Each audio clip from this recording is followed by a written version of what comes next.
اور بخاری مسلم میں حدیث ہے، نبی علیہ السلام نے فرمایا اللہ تعالیٰ نے ہر نبی کو ایک مقبول دعا دی تھی جو اس نے اس دنیا میں ہی کر لی، میں نے اپنی دعا چھپا کے رکھ لی ہے قیامت کے دن کے لیے، میں اس دعا کی برکت سے اپنے امتیوں کی شفاعت کروں گا اور میری شفاعت سے میرے ہر امتی کو نفع پہنچے گا سوائے اس شخص کے کہ جس نے اللہ کے ساتھ کسی قسم کا شرک کیا ہوا۔ شرک is the most sensitive issue in the sight of Allah, شرک اللہ کبھی معاف نہیں کرے گا۔ اور شرک کی بنیادی تعریف کیا ہے؟ شرک کسے کہتے ہیں؟ ایاک نعبد و ایاک نستعین، اے اللہ عبادت بھی صرف تیری کریں گے، دعا بھی صرف تجھی سے مانگیں گے اور کسی کو دعا کے لیے نہیں پکاریں گے۔ ظاہر اس باب میں تو آپ جو مرضی کریں، کسی کو پانی پلا دیں، کسی کا وزن اٹھوا دیں، وہ تو ٹھیک ہے، وہ تو قرآن میں حکم ہے وَتَعَاوَنُوا عَلَى الْبِرِّ وَالتَّقْوَى وَلَا تَعَاوَنُوا عَلَى الْإِثْمِ وَالْعُدْوَانِ، نیکی اور پرہیزگاری کے کاموں میں ایک دوسرے کی مدد کرو اور برائیوں میں ایک دوسرے سے الگ رہو۔ لیکن جو غائب میں مدد کے لیے پکارنا ہے، دعا کرنا ہے، وہ اللہ تعالیٰ کے ساتھ خاص ہے، حتیٰ کہ اس کا کلائمیکس وہ سورہ نمل کی آیت ہے اَمَّن يُجِيبُ الْمُضْطَرَّ إِذَا دَعَاهُ، بھلا بتاؤ تو کون ہے جو اضطراب میں گھرے ہوئے شخص کی دعا کو سنتا ہے، وَيَكْشِفُ السُّوءَ، اور اس سے برائی کو دور کر دیتا ہے، وَيَجْعَلُكُمْ خُلَفَاءَ الْأَرْضِ، اور زمین پہ تمہیں اگلوں کا خلیفہ کرتا ہے، تم مر جاتے ہو تمہاری اولاد، وہ مر جائے گی اس کی اولاد، یہ کون بسار ہے؟ اِلَٰهٌ مَّعَ اللَّهِ، کیا اللہ کے ساتھ کوئی اور الہ بھی ہے؟ قَلِيلًا مَّا تَذَكَّرُونَ، بہت کم لوگ ہی نصیحت حاصل کرتے ہیں۔ اس میں اللہ تعالیٰ فرما رہا ہے کہ بھلا بتاؤ کون ہے جو دعا سنے اور تکلیف دور کر دے؟ کیا اللہ کے ساتھ اور الہ بھی ہے جو یہ کام کر سکے؟ یعنی جس سے آپ نے مدد مانگی کہ وہ میری تکلیف دور کرے دعا کے طور پہ، ظاہر اس باب تو قرآن میں حکم ہے دعا کے طور پہ۔ ایک تو ہے میں کہتا ہوں نہیں مجھے پانی پلا دیں، ٹھیک ہے، لیکن آپ بغداد میں دفن ہے اور میں یہاں سے بیٹھ کے کہتا ہوں مجھے پانی پلا دیں، یہ شرک ہے۔ یہ جھگڑا ہی نہیں ہے کہ مولا علی علیہ السلام کو اختیار ہے یا نہیں، مولا علی کو اللہ نے اختیار بھی دیا ہو تب بھی مولا علی کو آپ پکار نہیں سکتے مدد کے لیے، کیونکہ مولا علی بھی اللہ کو پکارتے تھے اور مولا علی کا ماننے والا بھی، مولا علی کا صحیح شیعہ کون ہوگا؟ جو اللہ کو پکارے، ایاک نعبد و ایاک نستعین۔ تو یہ بہت سینسٹیو معاملہ ہے، مولا علی کے نام کے اوپر اس طریقے سے جو یہ شرک کھڑا کر رہے ہیں اور اہل بیت کے نام کے اوپر یہ مکتبہ اہل بیت کی بھی بدنامی کر رہے ہیں، اور اس میں سب سے پہلے تو شیعہ کو سامنے آ کے ان کی مخالفت کرنی چاہیے۔ یہ دیر آئے درست آئے، بہرحال پہلے تو ایک ٹکٹ میں دو مزے کرتے رہے نا، جیسے مزارات پہ جو کچھ شرک ہو رہا ہے نا، علماء مخالفت تو کرتے ہیں اسی مکتبہ فکر کے، لیکن ساتھ مزے بھی لے رہے ہوتے ہیں کہ چلو یار ہمارے ٹھیک آباد تو ہے نا۔ یہی شیعہ کے علماء نے مجرمانہ غفلت کی، وہ مانتے تو تھے کہ یہ شرک کر رہے ہیں ذاکرین، لیکن وہ ایک ٹکٹ میں دو مزے کرتے ہیں، ان کا چلو ہماری پبلک تو جڑی ہوئی ہے نا، لیکن اب ان کو اندازہ ہوا کہ نہیں یار تو کام ٹپ گیا،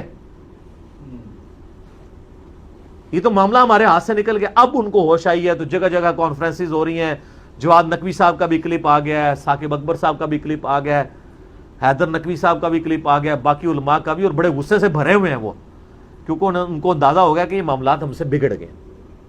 آپ یوٹیوب کے اوپر جا کے دیکھیں نصیریہ کے بارے میں ان کے کلپ، اور پھر بلکہ جواد نقوی صاحب نے تو بڑی بولڈ بات کی، انہوں نے کہا یہی باتیں ہیں جس کی وجہ سے پھر لوگ شیعہ کافر کے نعرے لگانا شروع کر دیتے ہیں، یہ تم لوگوں نے یہ کفر کر کے ان کو مجبور کیا ہے۔ ٹھیک ہے، بالکل ٹھیک۔ ویسے جو شیعہ کافر کے نعرے لگا رہے ہیں نا، میں تو ان کے حق میں نہیں ہوں، کیونکہ ان کے اپنے بزرگوں نے بھی یہی کام ڈالے ہوئے ہیں، ان کو تو حق ہی نہیں ہے، ٹھیک ہے نا۔ تو وہ ایک معاملہ الگ ہے، وہ آپ میرا یوٹیوب پہ کلپ دیکھ لیں، شیعہ کا کلمہ کا ثبوت۔ تو میں نے بتایا کہ شیعہ تو پھر بھی علی ولی اللہ کہتے ہیں نا، علی نبی اللہ نہیں کہتے ہیں، اور دوسرے فرقے جو ان کے خلاف کھڑے ہیں انہوں نے، ان کے مولویوں نے تو اپنے ناموں کے کلمے پڑھوائے ہوئے ہیں نبی کے نام کے ساتھ۔ تو علی ولی اللہ اگر کوئی کہتا ہے تو علی ولی اللہ سے ہمیں کوئی چڑ نہیں ہے، کلمے کے ساتھ ایڈ نہ کرے، علی بھی ولی اللہ ہیں، ابو بکر بھی ولی اللہ ہیں، عمر بھی ولی اللہ ہیں، عثمان بھی ولی اللہ ہیں رضی اللہ عنہم اجمعین وعلیہم السلام اجمعین۔ ہاں علی کو کوئی نبی مان لے یا علی کو کوئی رب مان لے تو وہ پکا کافر ہے۔ تو وہ والے معاملات ایک الگ سے، اور یہاں پہ اہل سنت کی بھی ذمہ داری ہے کہ ان کے اندر جو غالی صوفی ہیں اور وہ اس قسم کے نعرے لگوا رہے ہیں اور وہ ذکر خفی کی بنیاد کے اوپر وہ جس طریقے سے یعنی حلولیت کا اور وحدت الوجود کی ایک بگڑی ہوئی شکل مانتے ہوئے عجیب و غریب قسم کے یعنی، اور یہاں پہ بھی ایک اس طرح کا ایک طبقہ تھا، میں آن ایئر ان کا نام نہیں لیتا، کیونکہ وہ پھر ایک بڑا کنٹروورشل ایشو بن جائے گا. بہرحال اوورآل بریلوی علماء نے خود یعنی اس ایک خاص طبقے کو اپنے مکتبہ فکر سے فتوے لگا کے باہر نکال دیا, کفر کے فتوے ان کے اوپر لگائے, اسی وجہ سے کہ وہ اس طرح کا شرک یعنی ننگا شرک کرنا شروع ہو گئے تھے. لیکن شرک چاہے ننگا ہو یا چھپا ہوا ہو, دونوں ہی شرک منع ہے. عبادت کی ہر شکل اللہ کے علاوہ کسی اور کے لیے منع ہے, اور اس کی اعلیٰ ترین شکل وَإِيَّاكَ نَسْتَعِينُ, یہ تو خاص اللہ کے ساتھ ہے. اس لیے اللہ نے اسے اسپیشلی ذکر کیا ہے کہ عبادت بھی اللہ کی اور دعا بھی اللہ سے. حالانکہ دعا خود سے عبادت تھی, الگ سے ذکر کی ضرورت ہی نہیں, لیکن اللہ کو پتا تھا زیادہ شرک اسی میں ہونا ہے. اس امت میں شرک فی صفات والا جو معاملہ ہے نا, اس میں بڑا شرک یہی والا ہوا ہے. فی ذات تو بہت کم شرک ہے. یعنی ہمارے ہاں یہ چند غالی نصیریہ ہیں, کچھ غالی صوفی ہیں جو ذات میں شرک کریں, ورنہ اوورال سب اللہ کو ایک ہی مانتے ہیں. صفات میں جو شرک آیا نا, غیر اللہ کو استعانت کے لیے استغاثے کرنا, یہ بڑا خطرناک معاملہ ہے. اور میں آپ کو مزے کی بات بتاؤں, آپ اگر پازیٹیولی دعوت پیش کریں تو بڑے ایفیکٹ اس کے نکلتے ہیں. یہ کوئی 2010 یا 11 کی بات ہے. میں اسلام آباد میں I-10 میں ایک اہل تشیع بھائی تھے, انہوں نے مجھے یعنی افطار کے اوپر بلایا, رمضان کا ہی مہینہ تھا. کچھ 7-8 ان کے بھائی بیٹھے ہوئے تھے, وہ خود بھی بہت بڑے عالم دین ہیں, میں نام نہیں لیتا پھر وہ ایک پرسنل بات ہو جائے گی. تو وہاں پہ بیٹھے ہوئے نا یہی استعانت کا مسئلہ چھڑ گیا. میں نے کہا یا علی مدد نہ کہیں, آپ ویسے مولا علی سے محبت کا اظہار کریں لیکن مدد کے لیے نہ پکاریں. تو وہ کہنے لگے نہیں ہم تو ان کو وسیلہ اور توسل سمجھتے ہیں, اللہ ہی کو پکارتے ہیں ہم, لیکن یا علی مدد کا مطلب آپ کو سمجھ نہیں آیا. میں نے کہا یار مجھے اردو نہیں آتی ہے, مجھے عربی نہیں آتی ہے. وہ کہتے ہیں یا علی مدد کا مطلب یہ ہوتا ہے کہ اے اللہ ہماری مدد کر علی کے وسیلے سے. میں نے کہا یہ تو نہیں ہے, اس کے لیے تو یہی جملہ بولا جائے گا جو آپ بول رہے ہیں.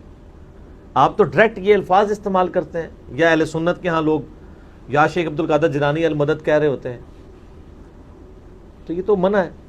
پھر وہ خیر تھوڑا کھل کے سامنے ہے. وہ کہنے لگے دیکھیں نہیں قرآن میں بھی تو آیا نا وَاسْتَعِينُوا بِالصَّبْرِ وَالصَّلَاةِ, صبر اور نماز کے ذریعے مدد چاہو. میں نے کہا آگے بھی پڑھو نا ان اللہ مع الصابرین. تو میں نے کہا اس کا مطلب کیا ہے؟ کہتے ہیں دیکھیں نہیں صبر اور نماز بھی تو غیر اللہ ہے. تو میں نے کہا اگر صبر اور نماز غیر اللہ اور اس کی مدد مانگی جا رہی ہے تو پھر آپ صبح و شام کہتے ہیں المدد یا نماز, المدد یا صبر, میری مدد فرمائیے. کہتے ہیں نہیں. تو میں نے کہا کیا مطلب ہوا اس کا پھر؟ کہتا ہے اس کا مطلب ہے آپ نماز پڑھو تو اللہ کی مدد آ جائے گی. میں نے کہا ہاں یہی مطلب ہے نا. تو مولا علی کی سنت پہ چلو, مولا علی کے طریقے کے اوپر چلو تو اللہ کی مدد آ جائے گی. مولا علی کو تو نہ پکارو.